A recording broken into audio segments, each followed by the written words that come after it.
Fellow Kenyans, Shalom and Hamjambo. The issue of Kenya has not left me since the Gen Z protests. And today I stand before you as a concerned citizen, a father and one standing at the gates of prayer.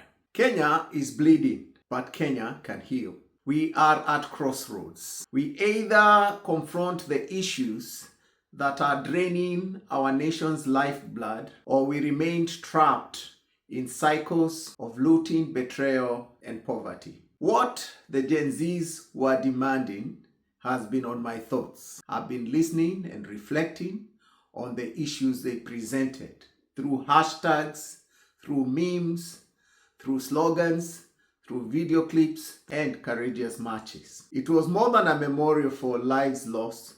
It was a declaration, a demand for a new Kenya. It was a march against corruption that has stolen their future, against looting that has robbed hospitals, schools, and jobs, against unjust taxes that burden the poor while the rich thrive, against brutality and bloodshed that silences truth. Placard and chants like "one term" reflected the depth of disillusionment with leadership that has failed to deliver justice, opportunity, and integrity. And when I saw these marches, I remembered a moment in my life. I once traveled to a neighboring country to minister. The man of God who received me stood tall, dressed in a suit, respected by many. But when his children appeared, dirty, in rags like street kids, all my respect for him vanished. That image has stayed with me.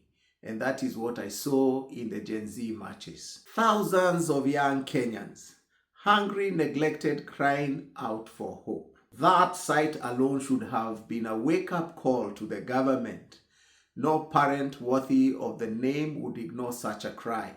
No government worthy of trust would fail to respond. Gen Zs made their message clear. Stop corruption. Stop looting. I quote, "You work for us, you must explain to us." End of quote. I quote, "Our taxes are not your personal wealth." End of quote. I quote, "Publish the tenders, jail the thieves." End of quote. I quote, "No taxation without representation." End of quote. "We can't pay taxes when we have no jobs." And I quote, "We want leaders, not looters." End of quote. The message is simple. A just, accountable, corrupt-free Kenya, where rights are respected and futures are secured. I call upon the Gen Zs to think with me what next. This call is not only a call to government, even opposition candidates must be called to order. We must stop the pattern where the next candidate continues the same looting under a new face. Let us ask ourselves, what will it cost to break this cycle? What kind of future president and government do we need? The future president needs to be a person who can fix legal loopholes that allow looting, lead reforms in procurement, public finance, and institutional independence, heal the nation and restore faith in government. We need a government that will make lifestyle audits mandatory for all top officials, prioritize service over self-enrichment, address land grabbing, inequality, and give our leaders wealth multiplied while in office without a clear, honest business record. How can we trust them with our children's future? The painful truth is, many who seek the highest office do not seek it to serve. They seek it to protect what they have taken and to open new doors to loot even more. The loopholes in our country remain because the leaders fear systems that work. They depend on broken systems to cover their tracks. Weak procurement lets them inflate contracts and reward cronies. A toothless EACC lets them steal and stand at rallies as heroes. A compromised judiciary delays justice and shields them.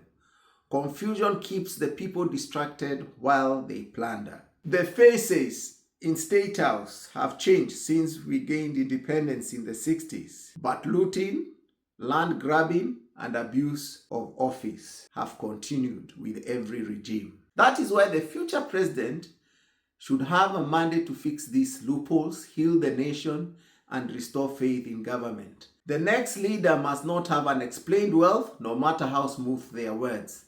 They must be ready to fix the broken system for Gen Z and the generations to come. Fellow Kenyans, let us elect differently, not those who give most at rallies, but those who heal Kenya and restore hope. Not those who just promise jobs, but those who promise laws that stop looting. Those who promise transparency on every tender and every shilling spent. We want those who will promise protection of our Constitution and independence of our institutions. Beloved Kenyans, ask yourselves, what qualities will the next leader need to heal this land and restore faith?